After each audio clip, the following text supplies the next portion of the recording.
Today on Recruiting Hell, nonprofit organizations are an important part of our society. But is it the right next career move for you in your job hunt?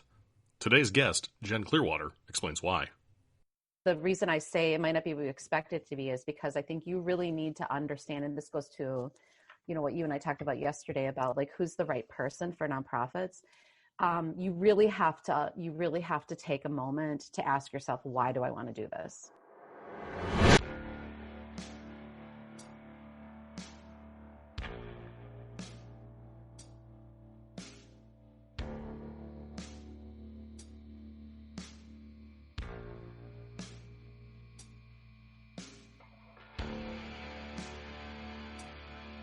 Hello and welcome to Recruiting Hell. I'm glad you're here with us today. I'm your host, Rob Conlon. Welcome to episode 17 of Recruiting Hell. It's been a busy few months for the show, and milestones keep passing us by at light speed, thanks to you, the listener. First, let's talk for a moment about why you're here and why you're listening. If you're listening to this show, you're here for one of two reasons: getting a new or a better job. Today's market is tough, and you're in the awful situation I call recruiting hell, where good jobs are few and far between, and scams, underpayment, and ridiculous requirements for entry-level jobs abound.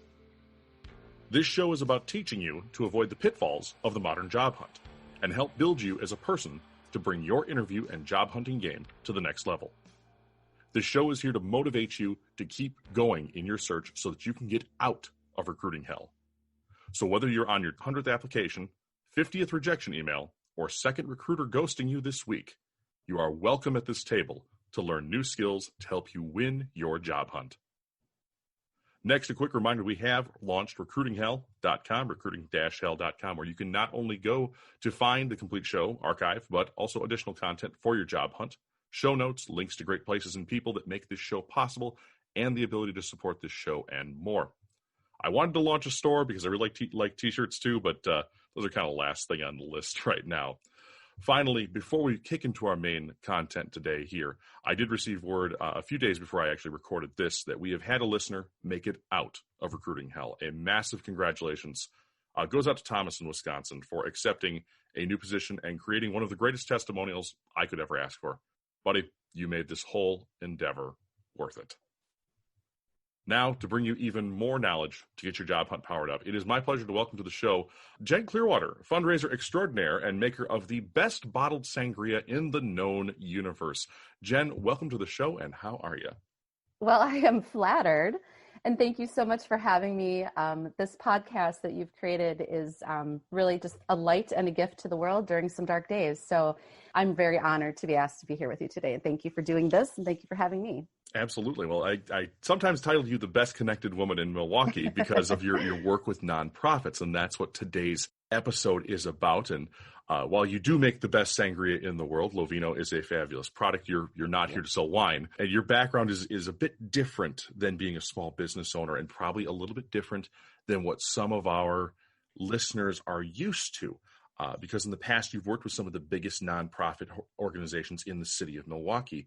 So let's turn it over to you for a moment. And why don't you give us a bit of history about yourself and kind of tell us about that journey, Jen?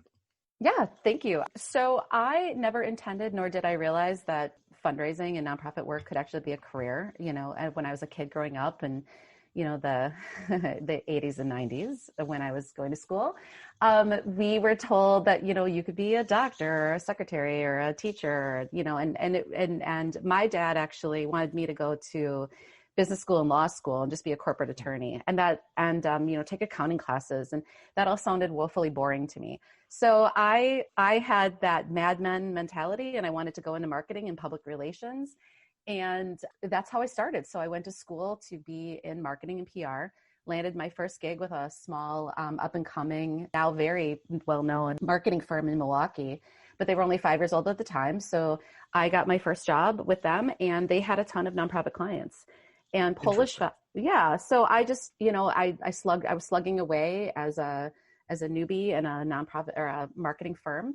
And they had a ton of festival clients, and Polish Fest, if you're familiar with Milwaukee and the big ethnic festival scene in the ethnic community around us, we have an ethnic festival for everything that we have around us. Polish Fest is one of them, largest Polish festival in the United States, internationally marketed. And they tapped me on the shoulder when I was 25 years old and said, would you come and we want to hire a first full-time director. Would you be willing to come and work for us? And I said, well, wait a minute, guys. Like, I love you. I'm proud to be part of your organization, but I'm 25 and I have no fundraising experience. I know that's a big part of, working in nonprofits. And they said, oh, you'll figure that out. The most important thing is that you know us and you'll figure that out. Now to be fair, I did encourage them and they did interview people for the job. And they did end up choosing me because I knew the most about them. So I've taken that as lesson number one that I will share with anybody. If you really want to work somewhere, know them like they're your sister. Like just go and today it's really easy to get people, with the internet and, even with companies have profiles on social media where they're like almost like a person promoting themselves, Rob, as you know, because that's part of your background too. So Correct, yes. Right. So we have no excuse these days to get to know organizations. But I had the inside baseball knowledge about them because I'd been marketing them for 2.5 years. And so they said, yes, come and do that. So anyway, I kind of was trying to just get my finger on the pulse of everything. And the beat at the time was that it felt like people wanted to come home. They wanted to come close to their communities. They wanted to come back to what they knew was familiar at that time. And I thought that would bode really well for an organization like ours. I thought that we would actually see increased attendance at our next event. And I asked our board of directors for the resources to expand the festival. We had just profited significantly. I also asked for a little bit of a raise. Something that's few and far between with nonprofits. I know right? That'll lead into our next question here, but go ahead. might I have a little bit more money, please? Right. To pay the bills. And the board just didn't have the same confidence. So I don't fault them, but I also was personally frustrated, and wanted to grow beyond that and felt like I had accomplished everything I could accomplish there with the resources I had. So if I wasn't going to get additional resources, I had to move on. Okay. Yeah. So that's maybe a key point for people if they're deciding to go into nonprofit work is if you get X number of resources and you need Y number of resources and that difference can't be made up, you need to find a different organization perhaps, or maybe even go back to private sector. We all have personal ambitions too. I'd like to say that, it's completely altruistic when you get into this work, but it's not. You still have your goal, your personal goals, your life goals, a family that you want to start or provide for, a lifestyle that you want to have in the rest of your time. And I just, for me personally at that time, we hadn't started our family yet. I could slug out the 14-hour days, but I felt like I wanted to be rewarded for that a little bit more. And I wanted to grow it bigger and see what else we could do. And I wasn't able to. So then I had to make a decision. So here I wasn't intending on being in nonprofit work. I wasn't intending on being a fundraiser, but I found I had a knack for it. And I had to figure out what I was going to do next. So was I going to go back to marketing, which honestly, the reason why it was so easy for them to pull me out of that too, is because as soon as I got into that environment, I'm like, ooh, this is kind of cutthroat and this isn't really my culture. And I'm not like this. And I don't want to be, I also saw that it seems like Rob, you know this to be true too. It seems like the marketers get cut first. Yeah, when times are tight, first right? on the chopping block, really. Yes. Because companies don't understand that even in bad times, you need to keep marketing.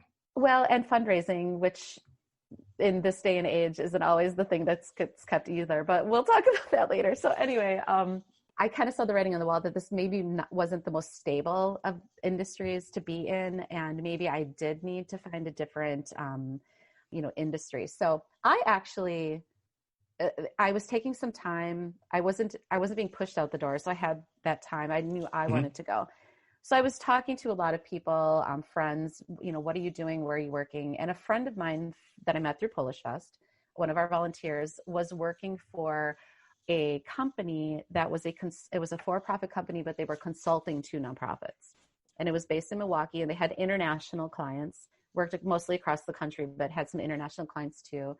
And I found that very appealing. I thought, if I want to be a fundraiser, if I want to be in nonprofits, I have two choices. I can either go back to school and get another degree that teaches me how to do this. And at the time, we didn't have the program at UWM. We didn't have the program that we have so robustly throughout, most of our universities here in Milwaukee. So I was already married. I was going to have to pick up my husband and move to Indiana to do that, because there's a very prominent school in Indiana that been on for a very long time.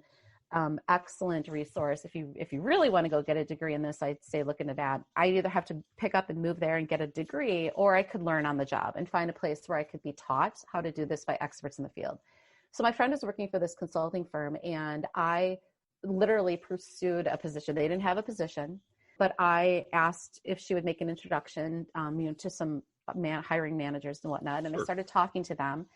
And over the course of, I think it was somewhere between 5 and 7 conversations and a caliper test.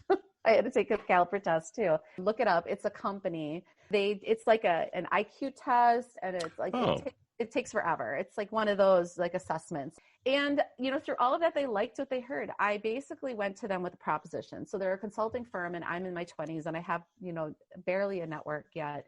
So I'm not really going to be a consultant in the true form. But what I said was, okay, so you need to market your company, and I want to learn how to do this work. So here's my deal. I will spend 50% of my time, writing, beefing up your website, writing articles, writing white papers, doing helping, there were consultants that were writing books at the time. I will edit their books. I have an editing background from my college job. And I'll do all of that grunt work, the marketing side. And then the other 50% of the time, I will be like the partner to your consultants. So they will drag me on all of their, meetings. They will have me writing their case for supports. They will have me doing the grunt work, the peon work, so consultants like to tell everybody what to do, but they don't necessarily like to do the work per se. They're hoping you have somebody on there, because they're the expert. They shouldn't have to, quite frankly. I mean, they're experts. They don't necessarily want to slog at the writing of the case for the support, writing the grant request, writing all of that. So I said, I'll do that, but you bill me out at an hourly rate to the clients to make up for my time doing both things. And then you keep the money and just pay me a salary. Interesting. So you've done a couple things in your kind of move into the nonprofit area. Number one, you've identified a need for a company that you had targeted, which is something that may be very useful to somebody who's seeking a job, whether it's public or private sector right now. You've networked your way into actually talking to that person who has the purse strings, if you will, to actually hire you for that job. And you've provided a tremendous value to them by saying, hey, I will take the grunt work and you guys can do all the fun stuff that you like, which is just awesome. So, okay.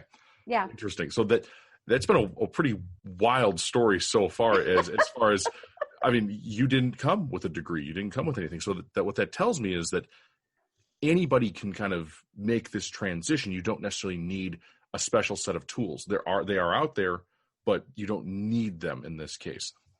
So which kind of moves me into my next question here, Jen, is, we found out how you started, but one of the biggest things that I've always found challenging, and for myself as a former salesperson, and my time working with a nonprofit prior to that, money is always a massive problem. And that's what I've seen, to the point where when I was a salesperson, I would never, ever even bother calling a nonprofit because they always said, we don't have any money. Why is that? And is that necessarily true?